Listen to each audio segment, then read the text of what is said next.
We're zooming in on the beauty industry because I think that's the easiest place for you to make big change. Yeah. And when I say you, I mean you, the biologists, you, the people working in the space, you, the factories, you, the brands. Get educated, start thinking about products, and just do it.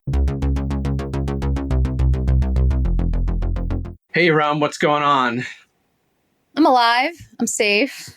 There's insane things happening in the world, but I'm here and I'm happy to be alive. Well, welcome listeners to the Grow Everything podcast, a moment of sanity in this crazy world.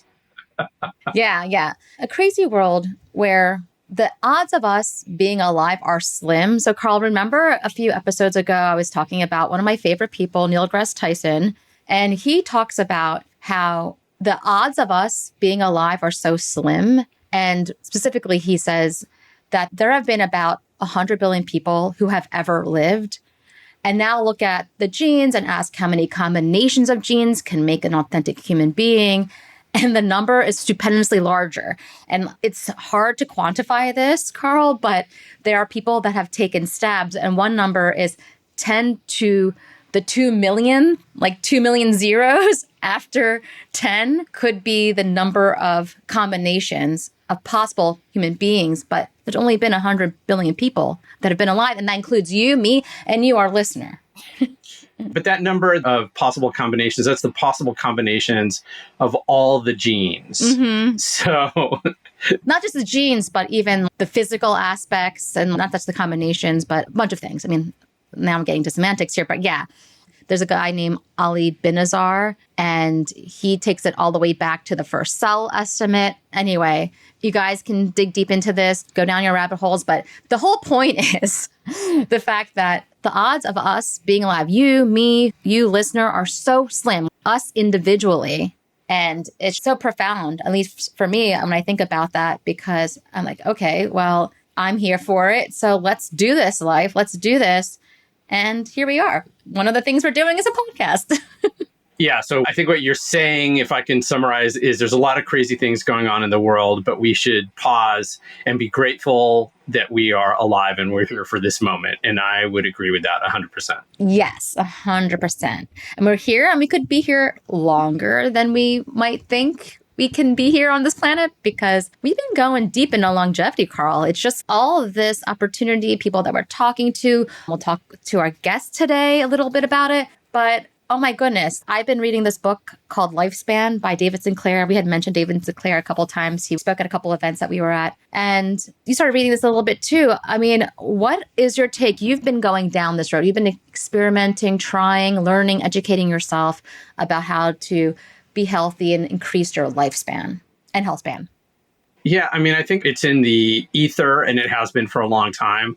I think anybody who works out regularly and takes care of their body is essentially a biohacker. But given that our interest is in biotechnology and biology as a technology, it would make sense that there's a lot of people out there who are making it easier for us to understand ways to live a better life, live a healthier life. And yes, I have been somewhat of a gym rat. I think I've become more of one over the last few years. I've done intermittent fasting for a long time. And then earlier this year, I started using a GPT that was specifically for biohackers. And it's based on things that Brian Johnson, who's the founder of the Don't Die movement, who we've mentioned on this podcast, the Biohacker GPT is a combination of a bunch of biohackers that you can plug into ChatGPT. And I've been using it. And really what I do is I mostly do it to track my sleep. I'm a terrible sleeper. I have horrendous insomnia. And really the big interventions for me have been to be much more aware of when I drink coffee, to add magnesium and glycine to my sleep stack, to turn off screens much earlier than I usually do, and then to be much more aware of when I'm eating. And because I've been eating very clean, if I have a sandwich or something that's really heavy, I'm very aware of that. But what about you, Erum? I mean, you're reading this book. I know you've also been aware of what you're eating, but what else are you doing as a longevity biohacker? Yeah, besides speaking to Nova, that is the name of my ChatGPT instance. That's a little sidebar. But speaking to ChatGPT, getting recipes for food that has the essential nutrients that I need to make delicious food. And also talking to a lot of people in the industry. I mean, there's the longevity that has been around for decades in the skincare world. And now we're talking about biohacking and health and how to optimize our biological processes. It's so interesting just in terms of understanding what is a cause of aging.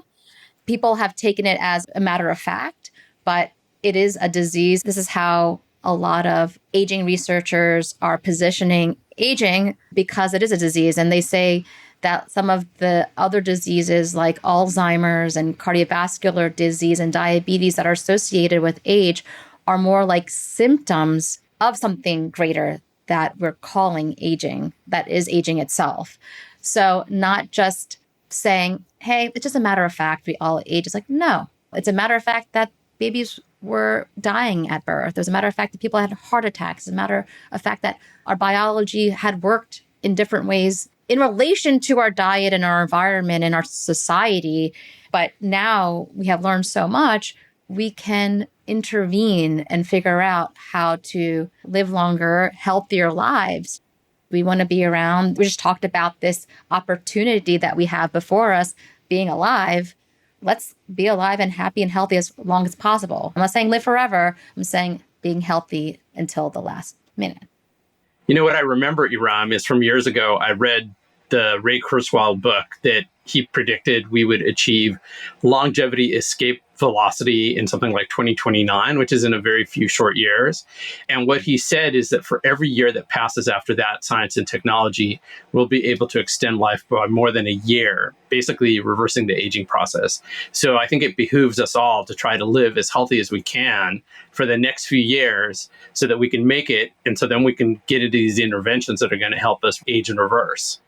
Yeah, wow. What a thing to experience. What a time to be alive, to be able to experience these things. And I will say, just on the longevity topic, I mean, we're getting really philosophical here and spiritual, I think, but that's biology too, you know? What is biology? Why is biology?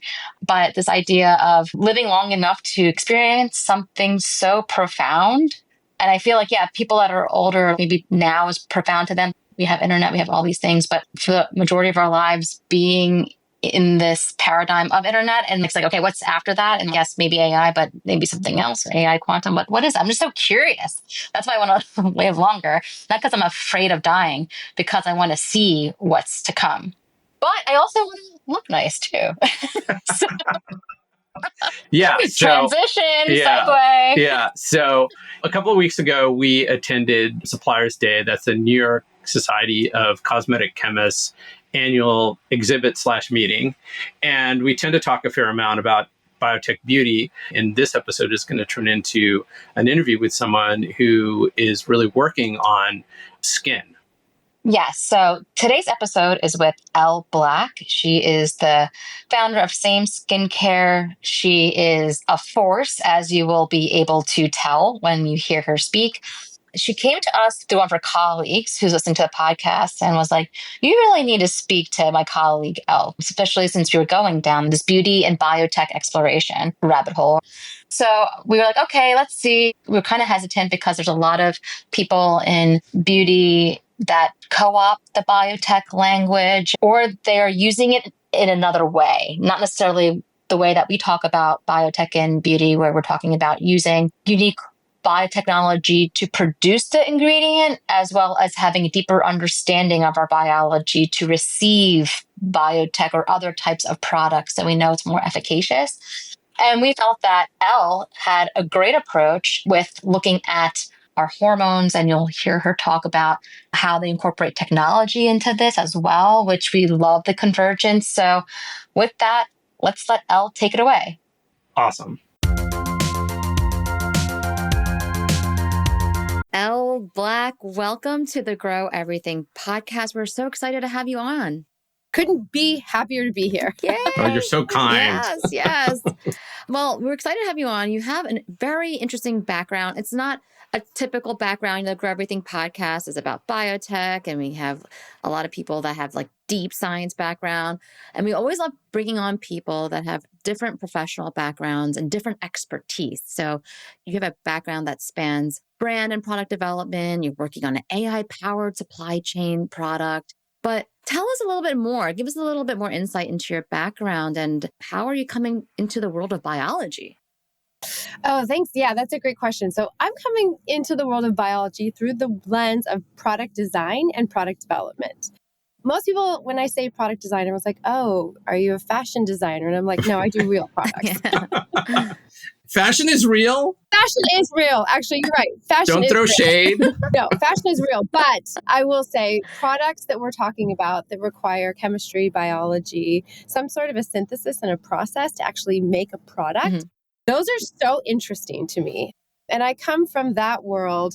And even weirder still, I come from manufacturing. So product designers, what they have to be really great at, obviously, is design, but you have to know how to make products. And the making of products, many designers just outsource to manufacturing. But I found that as a product designer, if you get into the manufacturing process and understand from the inside out how to make a product, you will inherently design better products because you know how they're made. So that's really how I arrived at my background, is through the lens of product design, and then vis-a-vis wanting to understand how do you make great products, and then studying that, learning that, and coming up through there. Nice. That's so awesome. Tell us about the products you're making. Let's go in that direction. Yeah, so this is a fun conversation. So I have two jobs, what I like to say. I have my day job and my side hustle.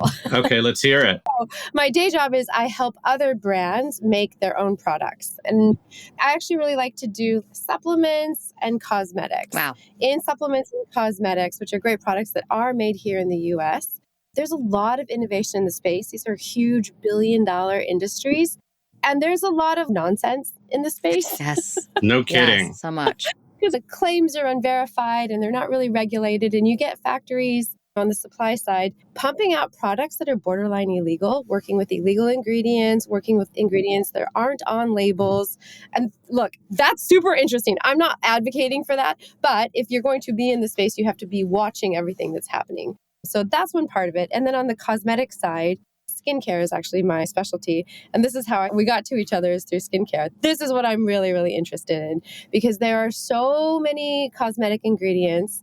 And the way that we talk about it, you guys know it's called the INCIs, the International Nomenclature Ingredient List. And it's like a standard of how everybody talks about ingredients. So it's all standardized.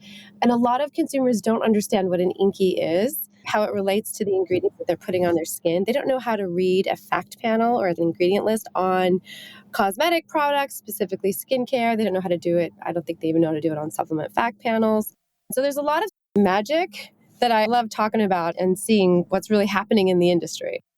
Yeah, something about INCIs that most people don't know is they do appear on labels, and it is an international database. Yeah. And there is a very specific way that ingredients are supposed to be listed. That's and right. This should be very interesting to people who are in the biotech industry who maybe have never done an INCI, because your INCI for your hero ingredient needs to list the organism it's manufactured in. So if you're making it in E. coli or yeast or lactobacillus, that has to be listed. And if you happen to be using a peptide or a protein or a fragment of one that is coming from an organism, let's say pig, you have to list all of that. You have to list what it's manufactured in, lactobacillus. Then you have to list your protein. And if it's an origin from another organism like a pig or a grasshopper or whatever, you have to list that. And then you have to list the peptide. So for a consumer that actually reads a label, most don't, and you see this long string of words together, it can be very confusing. And I think, to your point, Elle, most consumers, number one, don't read them. Number two, they don't understand them. And number three, manufacturers are doing a disservice because they don't give consumers the opportunity to learn what those labels are. And so for those of you listening to Grow Everything who are working in the beauty space, you have a unique opportunity to educate your audience and to leverage that INCI and to tell people what you're doing and why it works. And that is a differentiator that will go very far. And we talk about K18 all the time. K18 stepped right into this and did a brilliant job with it. Yeah. Sorry. No. I'll get off my high horse. Yeah. Thanks for the TED Talk. Thank you. Well, it's so fun because, look, when we were talking about this before, I love nerding out on this stuff, but it is nerding out because it's very specific. When I look at the future and where things are going, I look at how food labels got adopted, and now people are learning more and more how to read a food label. We have supplement fact panels. People are starting to learn and understand that a little bit more. I'm waiting for beauty to create a product fact panel. need some sort of quick, easy to digest, easy to understand label that helps the consumer know, here's what's in this is the servings, this is what I can expect from hero ingredients, here's an active, here's an inactive, here's what that means. Love that. To anyone listening, please do it. Yes. Let's Yeah. because we would all benefit from really understanding what's in our products. And really that gets me to my side hustle, if you will. This is what I was telling you guys about before. My side hustle actually was born out of what I say, the worst thing that's ever happened to me. So about 2.5 years ago, I woke up from an emergency surgery. I had a 5-pound cyst, my right ovary and my right fallopian tube removed. And I got a diagnosis at 39 of stage 4 endometriosis. I had never heard of endometriosis in my life. And I'm going to try really hard not to get teary-eyed when I tell you this story, but it's really hard for me to talk about because it was a really, really hard time. First of all, having emergency surgery, then having a big surgery like that. And I had to be on bed rest for 6 weeks, which also felt really daunting. That's a big time to be kind of out of the game. Wow. I really sat with it for a while. So I get this diagnosis. I have all this time laying in bed trying to recover. And so what did I do? I researched. I spent literally every waking moment reading everything that I could on PubMed about endometriosis, what it is, what it isn't, what happens, what doesn't happen. And this is actually how I got to biology. Yeah.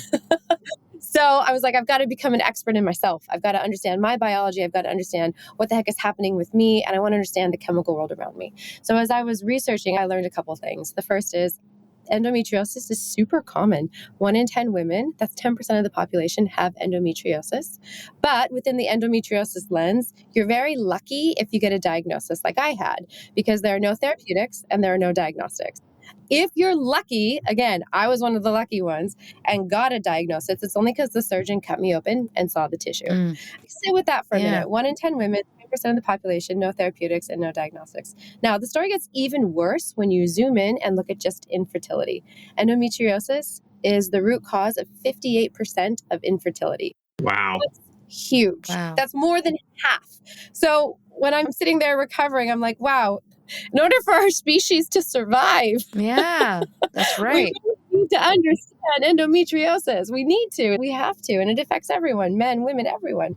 So that was the first thing I learned. The second thing I learned, and this gets to the ingredients, I learned that there's a class of chemicals called endocrine disrupting chemicals, EDCs, and they are in everything. Now, I want to stop there for a minute and we can talk about this a little bit. What else is really interesting about that is, remember, I'm from the industry. I'm developing products. And I was unaware of this class of chemicals called endocrine disrupting chemicals. Now, look, that's not to say everyone needs to run out and worry about these things, but there are some that are very toxic. We're learning more and more every day. This stems back to the first thing I said. Look, we don't have a ton of research. We do know that there are endocrine disrupting chemicals. We do know what those are. There are some suspected, is what I call them, and known. So just understanding what you're consuming with your skin, your body, your mind, everything, and learning where those chemicals are, I think is imperative to your health, at least for me. Now, that's not for everyone. I'm just telling you, for me, as someone with endometriosis, the worldview I was developing was I've got to protect my endocrine system because endometriosis is a chronic hormone condition. So the first thing I have to do is make sure that I'm protecting it, and then I can optimize it. And so I really got interested and serious in the world of quote unquote clean beauty, clean products, clean everything. It is the wild, wild west out there. Yeah. I can't wait to hear you talk about that. Yeah, we have to get into it. Well, we can get into it, but I mean, look, we talked about this before. I don't want to throw rocks, but I know when we chatted before, I was like, hey, I want you guys to look at this INCI. What is in this product? Yeah, absolutely. I mean, tell us, where do we find endocrine disrupting chemicals? Where are they commonly found? Great question. And this comes back to, Karl, what you were saying about INCIs. So one of the things that's interesting about INCIs is how they're regulated. So the way it works exactly is when you're a manufacturer, it's your responsibility to make sure that the labels are accurate and correct. Right. It's not the brand's job. Unless you're making it yourself, it's the factory's job. So here's how this looks exactly. And this is both for supplements and cosmetics. And if I'm going like 2-101, guys, let me know. But No, it's good. It's always good. Yeah, most people don't realize this, but you can look on the back of any product, and here's how you can tell if a brand is making their own products or they're working with a manufacturer. This can be called a supplier, a factory, a co-packer, anything like that. And by the way, 95% of brands work with a factory. This is uber common. In fact, it's more uncommon to make your own products than to have someone else make them, just for what it's worth. But you can look on the back of any label of your skincare or your supplements. You can look on cleaning products. You can look on anything and just see at the bottom if it says distributed by the brand name or manufactured for the brand name or manufactured by. So that little teeny tiny word is super important. If it says distributed by or manufactured for, it means the brand is using someone else to make their products. And the liability of what's actually in that product and how it works, the legal liability, it's on the factory. It's not on the brand. They're just distributing the product. They're marketing it. Now, if the brand is making their own products, the responsibility and the liability on manufacturing great products is on the brand. I'll give you one super easy example just to bring this to light, and it's super, super famous. It's SkinCeuticals. SkinCeuticals is one of the few brands that actually manufactures their own products. They don't do them all, but one product, and I always point this one out, they have a vitamin C that's very, very popular. They make their own vitamin C. And part of the reason why they made their own vitamin C was because they had a patent on it. And so they didn't want to teach anyone else how to make this product. So they made it themselves, and that's how they kept it not just a trade secret, but actually like how we make it is the secret. Now, most of the time, factories are the ones making this product. So the onus is on them to actually make sure that if you're doing beauty products, cosmetics, the ingredients, the INCIs, is accurate.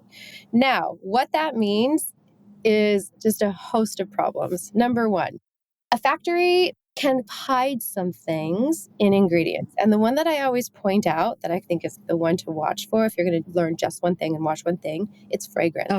You can just put, fragrance can be anything and nobody has to disclose it. Yeah, it's crazy. Yeah, that's one I always look out for. And fragrance is typically where a lot of endocrine disrupting chemicals are hidden. So that's a really easy one. If you're trying to reduce or avoid EDCs, start with fragrance. It's actually pretty easy to find fragrance-free products because you can read the label and look for fragrance. I always tell people if the ingredients list is 2 inches, start at the end. Yeah, because supposedly that's the stuff that's the lowest concentration. But with what you're talking about, endocrine disruptors, that small concentration could be enough, right? Yes. Yeah. And I think it's really interesting. We're talking about fragrance in general. The problem with fragrance is it's pervasive. It's everywhere. It's in our laundry detergent. It's in our cleaning supplies. We burn candles with it. And we're literally burning candles that are letting endocrine disruptors in the air and then inhaling them all day, every day. Think about that. I mean, I have very sensitive skin, so I pay attention to the fragrances because I would have eczema or something. And I'm like, what is that from? And I would buy all the popular beauty and skincare products. And then that's what it was. And I know it could be up to 30 chemicals in a fragrance. So it's like, they have to double click on it and see what it is. And we talk about biotech and biology. We love biology, but not all biology is created equal. Oak moss is very allergenic. So if you have that in the fragrance, it could cause issues. So I'm glad that you're pointing this out because it's unregulated. And should it be? And we had Bob Weinstein. He was an executive at Firmenich. Then he went to Robert A. And now he's at another. And we didn't really dig into that. We were just talking more about biomanufacturing fragrances and stuff. But it seems ripe for disruption. Like we do need to talk more about what's in a fragrance. Yeah, fragrance is a tough one. And I think the idea of trying to be perfect is really difficult, especially when you're talking about endocrine disrupting chemicals. Pick a few things. For me, it's fragrance. But the fragrance industry, if I had to make a prediction, I think the future is fragrance free. Wow. Bold words. You heard it here first. No, actually, I'm going to lean into this one. If I had to make a prediction, I think the future is fragrance free, but I do think this is where biology and some chemistry is going to come in. I think we're going to find new and interesting novel ways to create fragrance that aren't synthetic. This is a really gross way to say this, but it's going to hammer the point home.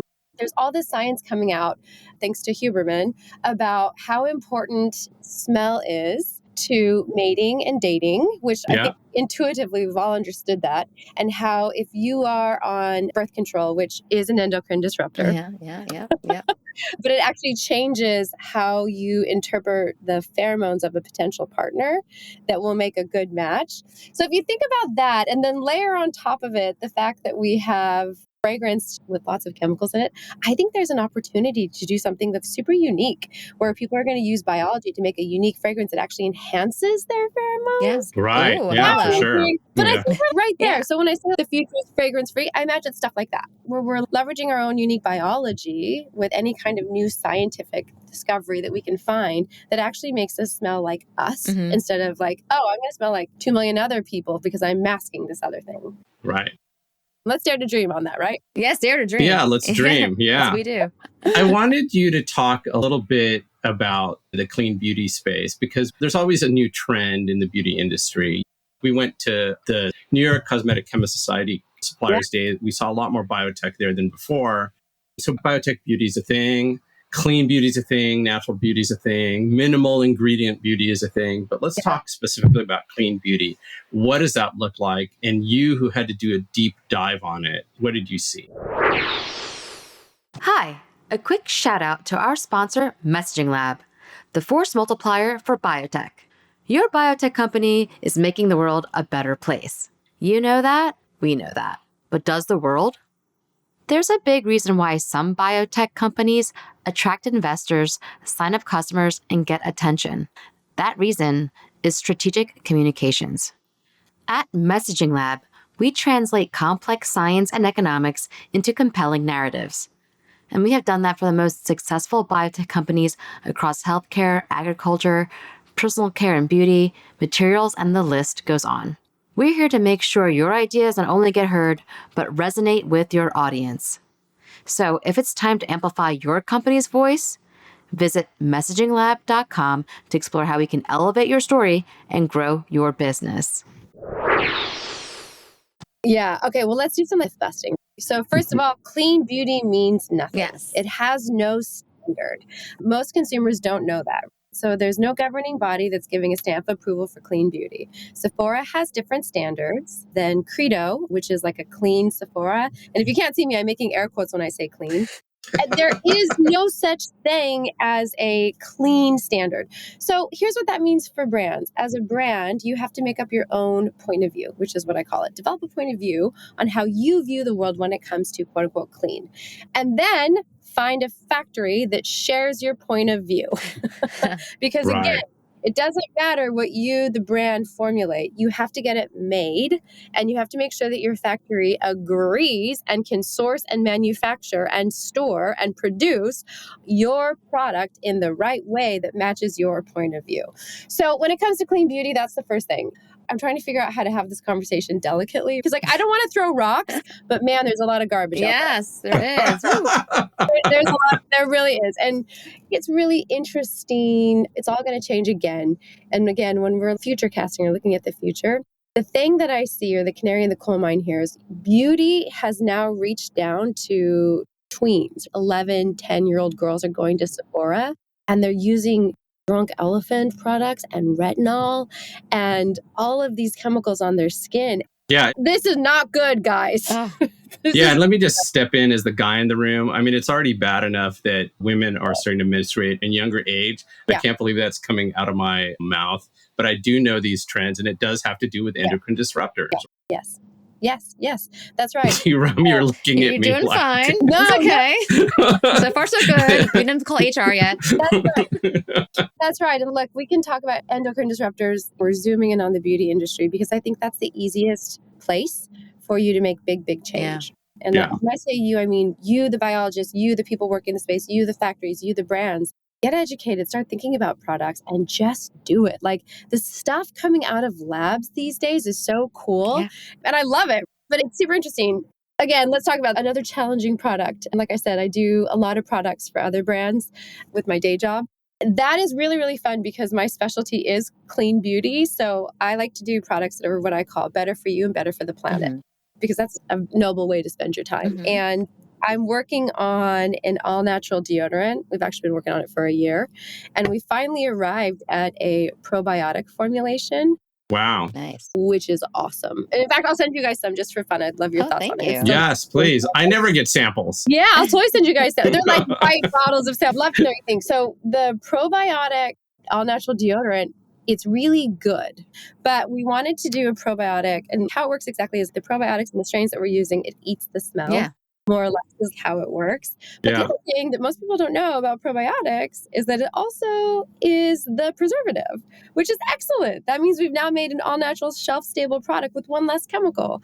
We can also talk about like the history of preservatives because I think that's super, super, super fascinating. And most people don't know about it. But the all-natural deodorant made with a probiotic, it's shelf-stable. It has 7 ingredients in it.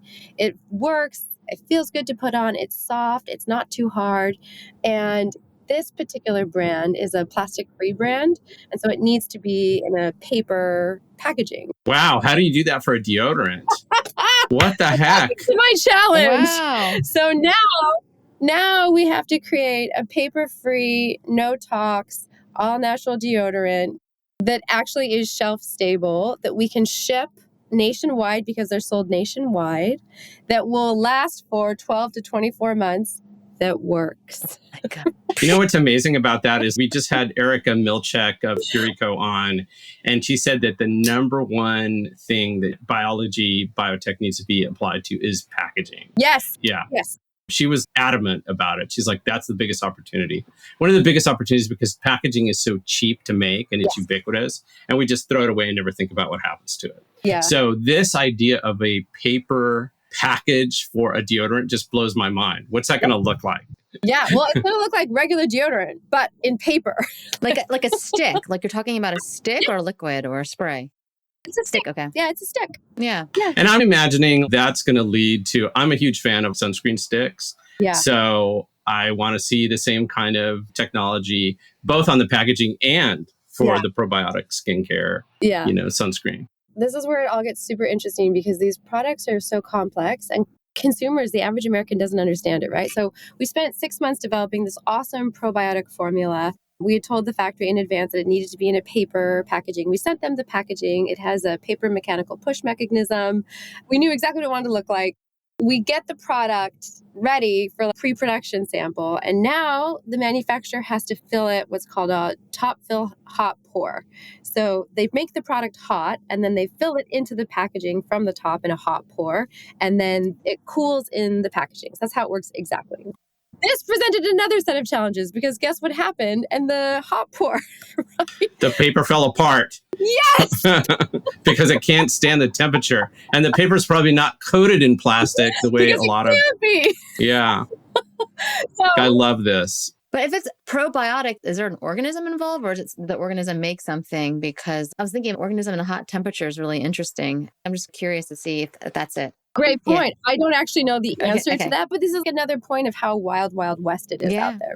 When you make products, your factory will also do, they call them micros, or they do testing before they send it out. So they actually batch test and make sure that there's not chemicals in it, there's not stuff that shouldn't be in it, but they don't test everything. Right. And again, this comes to how wild westy it is. Okay, now it's making me think. If it says a probiotic on the ingredient label on the INCI, what tests are you doing after you make the product to ensure that it's still there? And this is actually the same problem that we have with OTC probiotics, right?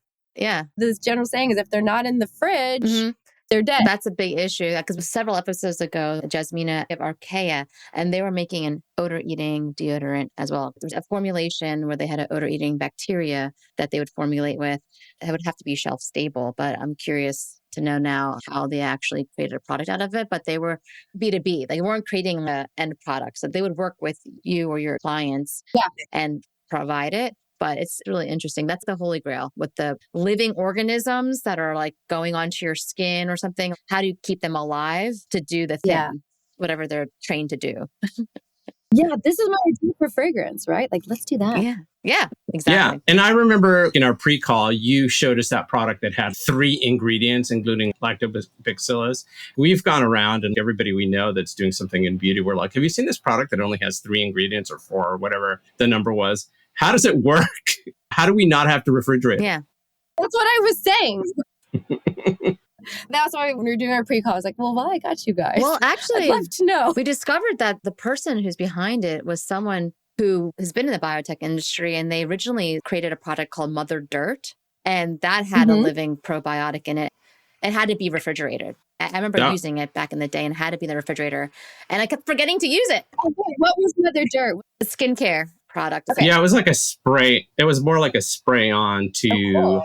I guess, keep your skin microbiome healthy. And actually, Jasmina, who Erum mentioned, was the co-founder of that company. And so this person who, the other founder, was the one who created this product that you showed us. Symbiome. Yeah. So, and I do remember the refrigerated part of it. I remember asking a lot of people. I mean, at that point, Karl didn't know anything about beauty, but I know a little bit more. And I do remember going, wait, you have to refrigerate it? And I kept asking people, and they're like, yeah, there's a lot of beauty products that are in the fridge now. And probably if we go into Sephora, there's a lot that are in there. But I don't see my wife or anybody, any of the guys in my house who use a lot of skincare products using anything that has to be refrigerated. Yeah, I mean, look, this is what I mean when you talk about products, because consumers just see the last step. You also have to remember that the product has to get from the manufacturer to wherever it's being warehoused and then to you. And sometimes the warehouse, if you're like a direct-to-consumer brand, is legitimately a warehouse. And sometimes the warehouse is the back room of Sephora, the back room of Credo, the back room of whatever, Walgreens. The cost to cold transport products is really expensive. Yeah. Cost to cold store products is really expensive. And that means that the end cost to the consumer for these really efficacious products would be astronomical. It would be $400 or $500. The math ain't math. Yeah. You know what I'm saying? Yeah. And I think that's okay. I'm not saying we should. I'm just offering like, hey, here's how it works exactly. Because you get consumers that are like, hey, I want everything. And I'm like, okay, let me explain this to you. Right. Here's how it works. Here's why we can't have everything in fully recyclable, refillable, paper-free, chemical-free, all-natural, clean beauty that you keep in your fridge. That's $4. Yeah. Right. Yeah.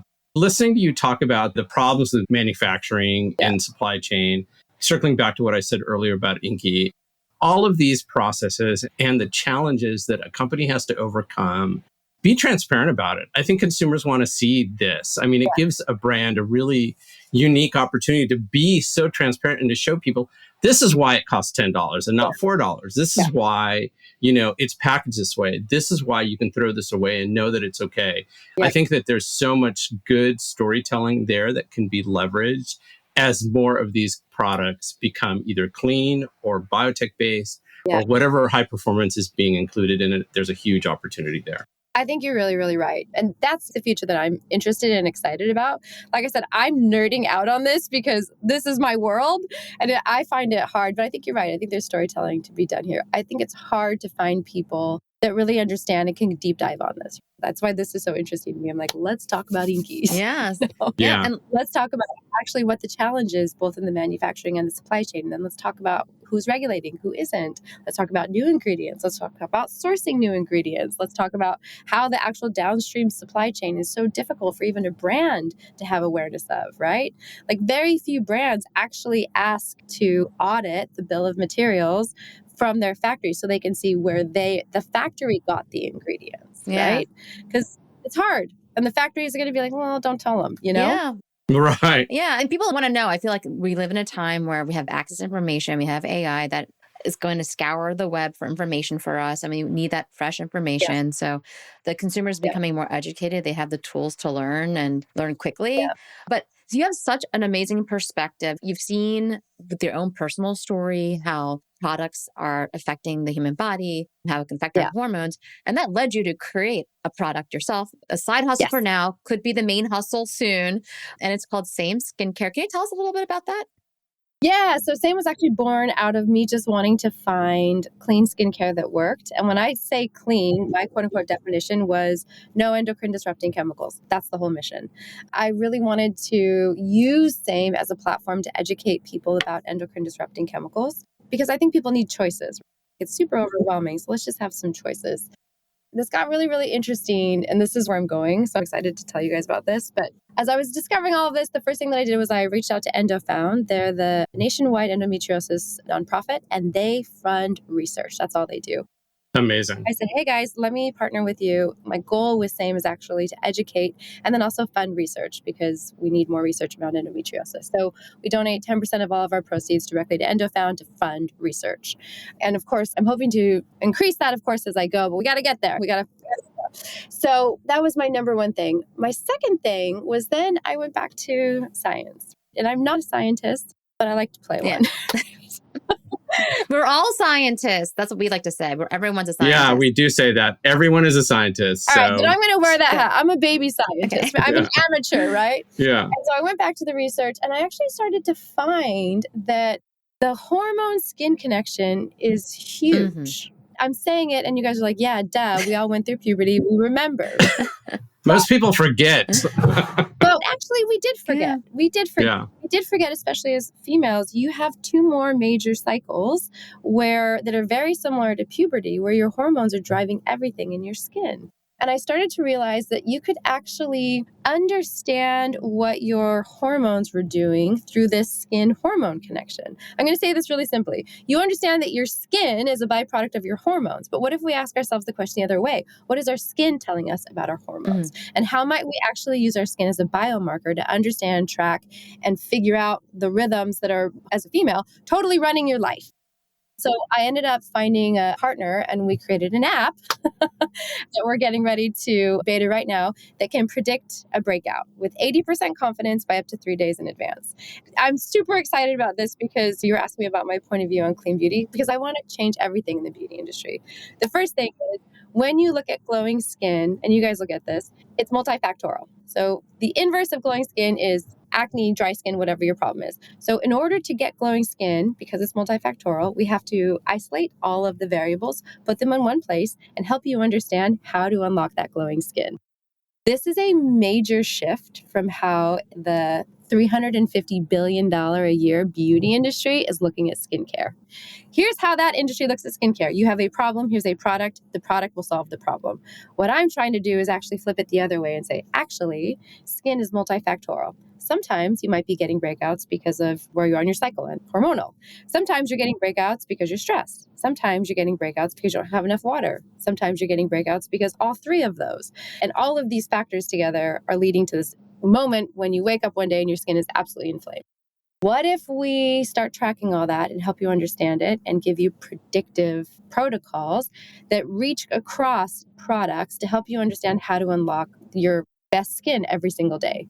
So that's the app. And I'm really, really excited about it because it's totally different. And getting to predictive skincare as opposed to reactive skincare, that's something amazing. And to be very honest with you, when it comes to products and skin, it matters about 10%. It's about 10%. 90% are all these other factors that I mentioned. I'm just trying to make all of this make sense and make it easily available and understandable so everyone can understand how to have glowing skin every day. So wait, I just want you to unpack that because I want to make sure I understand. Yeah. When you say 10%, meaning whatever you put on your skin is only really giving you 10% of whatever you look like. Sorry, people. Yeah. So if you think about it like this, if you think about glowing skin is an algorithm. Yeah. And the equals is glowing skin. The variable of products, it's weighted 10%. Mm. It's all the other stuff that you got to be doing in addition to the 10% of products, but you got to still do it.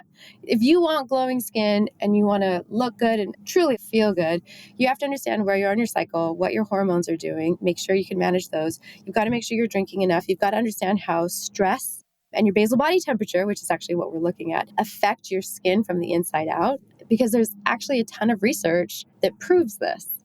And by the way, I'm not saying that the beauty industry doesn't know this. They do. They just don't know how to commercialize it. And that's the problem. The problem is there's a whole industry that's built off of saying, you have a problem, we have a product, the product that you must buy from only us, that we only know how to make and is very expensive. Slather it on. It's only going to solve your problem. And I want to change the narrative and say, okay, wait a minute. It turns out that there are all of these other things happening that impact what's happening with your skin health. Let's look at all the factors. That's fine. How's the beauty industry going to commercialize water? You wait, we're trying. Collagen, we're getting there. I mean, you can start to see beauty getting into supplements, beauty getting into beauty waters and collagens, because there are all of these other factors that actually affect what your skin health looks like. It's super interesting because earlier I was talking about differentiating based on education, which I think is still a huge opportunity. But then when beauty companies are going to make more claims, the differentiator is going to be actually having those claims validated in the clinic with real people. Yeah. But here's one thing about your app. This app is going to work for women. It's not going to work for dudes, what? Right? Shame, Carl. No, Carl. I'm going to call HR now. No, it will. Men have hormones. And men, I don't know if That's they have right. cycles. That's right. That's right. I think they So- do. Men do have And cycles. they have You know, skin. I'm always in a bed. Men have skin, right? Yeah. Yeah. Wait, do men have skin? No, it will work for men. And actually, it's so funny because, again, if you just think about it, it's like an algorithm or like a formula equals great skin. For women, this perspective of where you are in your cycle, it's just weighted more heavily. Mm-hmm. Oh, I like heavilier. Yeah. But for men, we just take it out. Yeah. You know why? Because this is what men do in a 24-hour period. Nothing. They do nothing.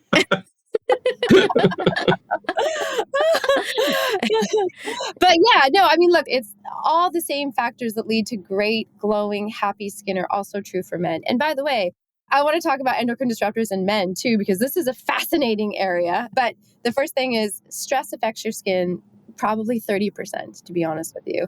And there's a really great biomarker that helps us know how stressed we are. If you're wearing Aura or if you have the Apple Health Kit, it's called HRV, heart rate variability. That score is a pretty good biomarker to tell you how stressed you are. So we're using that to indicate stress. Basal body temperature, which Aura and Apple Health actually also track, helps you understand what's going to happen with your skin.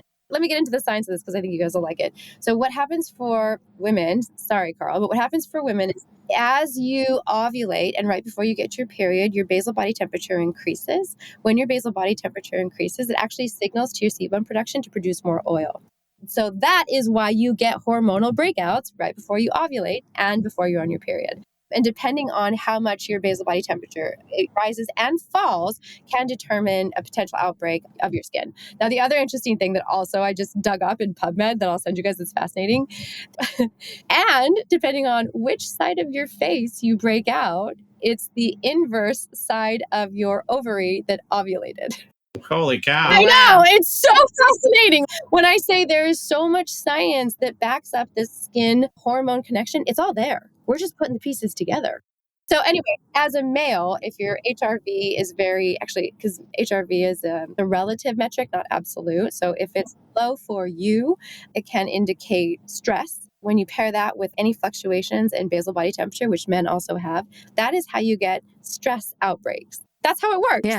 Yeah. And then you add in how's your sleep, how's your water, here are the known triggers of food. Have you eaten any? Guys, this is super understandable. Super understandable. And guess what? It's not about products. It's about understanding all of these other factors. And then the last 10% is which products are you? Yeah, which products are you using or what you're eating or how much you're That's drinking. Right. I think meeting more people in the biotech beauty space, men's skincare is also important. Men are starting to get hip to the jive. They know that they need to take care of their skin, especially at earlier ages. But the app, I think, just as you explain it, is super valuable. We should take a selfie and there'll be analysis or do as an assessment.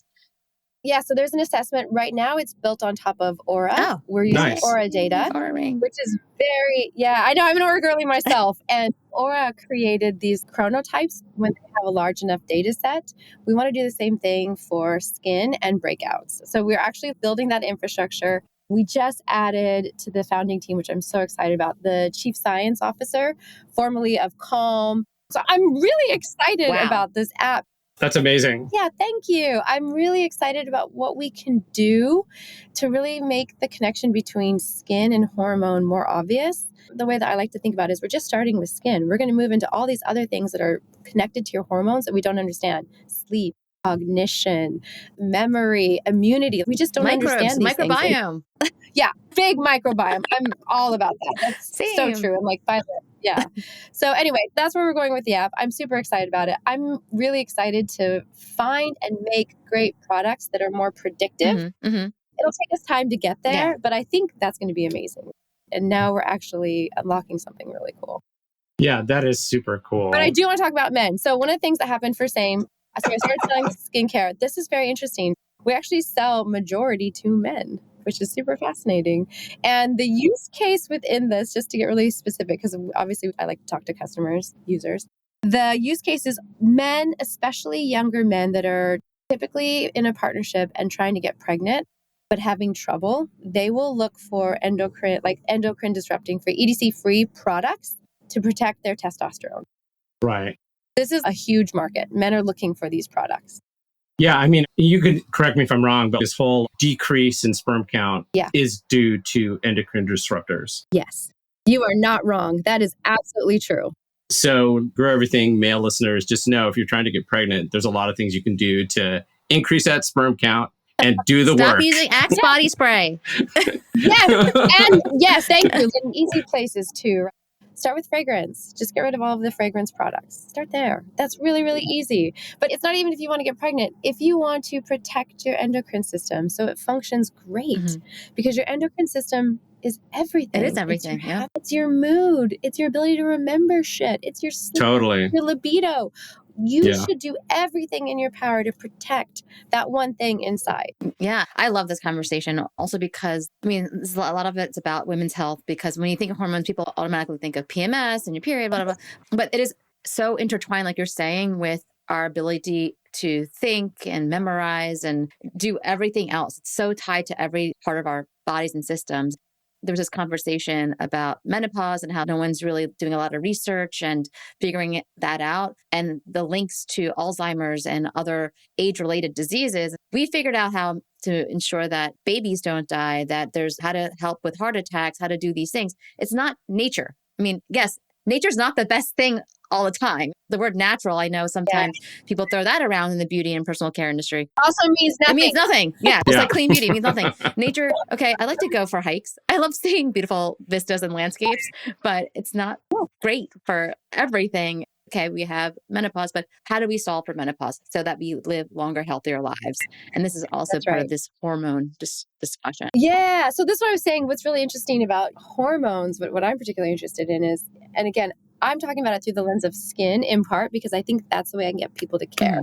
People are going to wake up if they're like, oh, I care about what my face looks like. Great. Guess what? You want a beautiful face with healthy skin? You got to know what's happening with your hormones.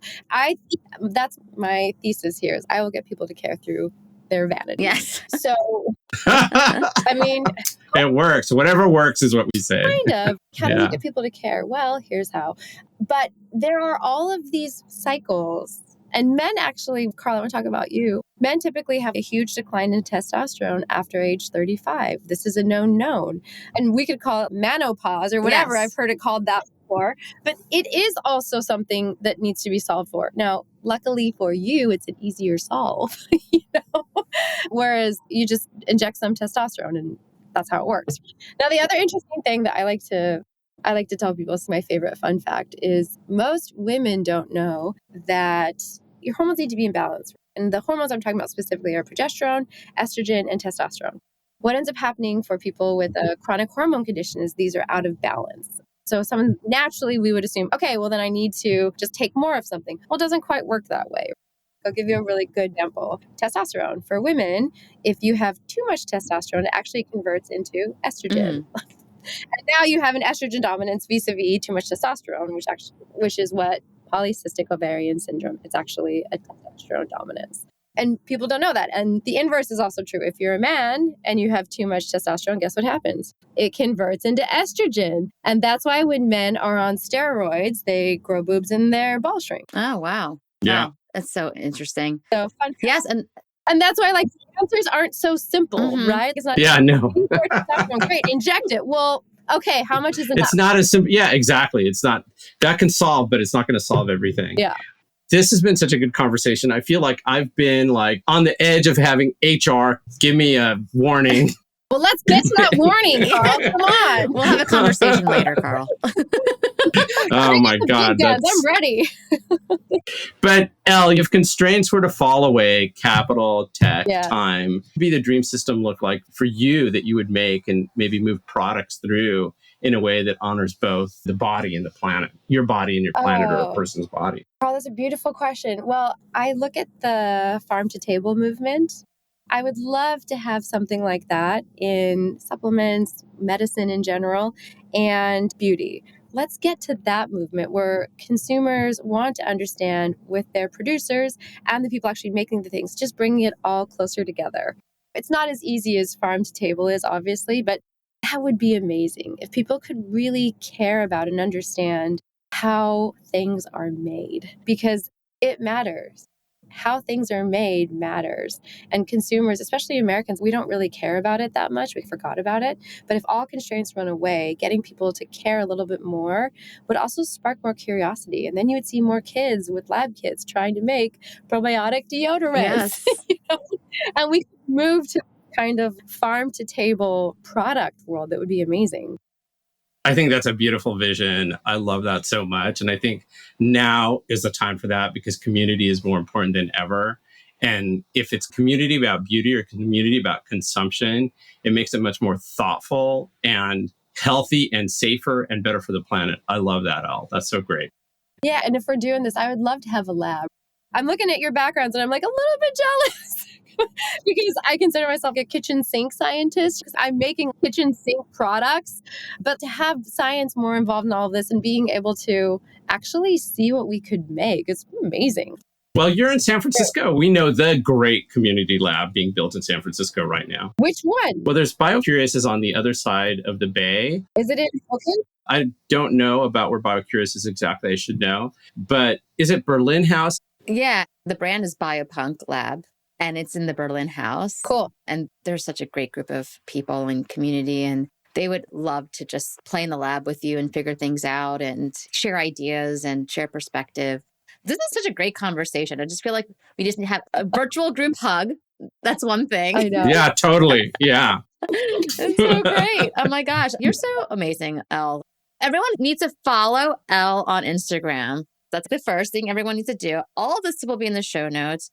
You have beta testers here when the app comes out. So you're going to send it to us and then we're going to share it with our community. Karl, I want you in the beta. I want a man now. Yeah, no, I want to do it and see what I can learn. I'm infinitely curious and I'm always trying And he new has things. 3 So sons. I think I would love to do that. Great. Yeah. That's why I said I don't see those kind of products flowing through the house because I have a couple of sons who are very conscious about their skincare. So Interesting. I see what they're doing. I see what they're buying. And sometimes I end up using it too. Interesting. Yeah. Awesome. All right, Elle. Well, thank you so much for coming on the Grow Everything podcast. We loved having you. We're going to have you back, especially after the app goes live. More people are buying the products. You're probably up to some other things that we really want to dig into because we love your perspective. And thank you for sharing. Oh. Guys, this is so fun. I love that we can nerd out on this stuff. Sorry that we're like bees, but I'm like, there's so much to talk about. Yes. Oh, there is. Yes, Yeah. We'll definitely. We'll just have to have you back on again to go through what we didn't get to talk about. Soon. And we look forward to talking to you again soon. All right. Bye, guys. Bye. Bye. Erum, what did you think of that episode? Are we best friends with Elle now? Because that's what I feel like. That was such a great interview. She is so personable. I felt like we could talk to her for ages. I've learned so much. She has deep dove into this world.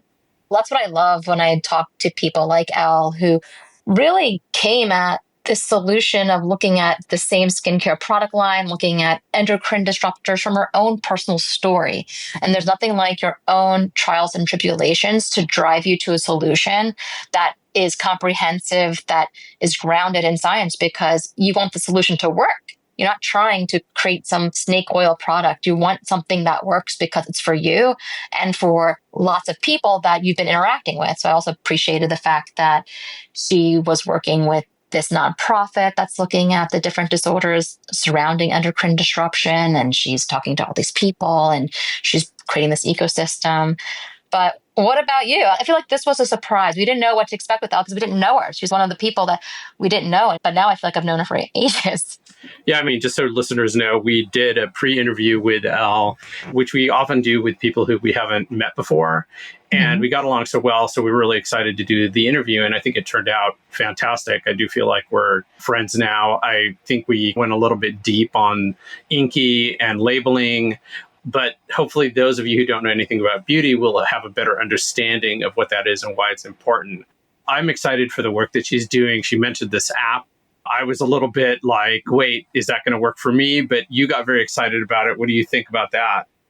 Yes, I'm excited for it. I mean, I'm all about being able to have this feedback loop when I'm able to learn something about something that's ailing me or some type of condition.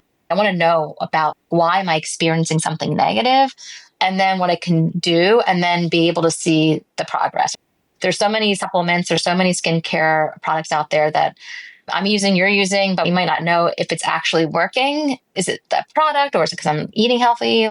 It's both what we're eating and what we're putting on our skin. And Elle has done a great job of showcasing how that works on this episode, how we need to be eating healthy, but there's also how our hormones affect our skin. This is another perspective of the synchronicity of all our biological processes. Like, we need to be able to take into consideration. It's not just because we're eating sugar and we're getting pimples. That's not the thing. There's just so many reasons. And the more clarity we get into why something's happening, the more targeted our interventions can be. Yeah, I'm always excited about apps like this. I don't use an Apple Watch and I don't do that kind of tracking. I do track my weight. And whenever I get blood tests done, I track all those parameters and I've got a spreadsheet that shows me how I'm doing. But I'm super excited about apps like the one that Elle describes because I just think it makes us smarter about how we take care of ourselves. So when the app goes live, we'll make sure that we let our listeners know that it's live, and you should go back and give her your thoughts if you have the time and you end up using it. Yeah, absolutely. Absolutely. Nothing like beta testers. And we'll certainly test it out and give you guys an update on it. But wow, what a great conversation. I just think we scratched the surface. We need more L's in this world that come from different industries into biology and taking a very thoughtful approach. And we'll have her back on as things progress. So great episode.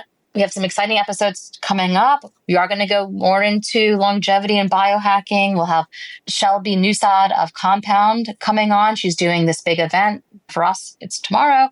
But for you guys, we'll give you a recap of that. It's Union Square Ventures, Compound, a few other organizations coming together to deep dive on biohacking.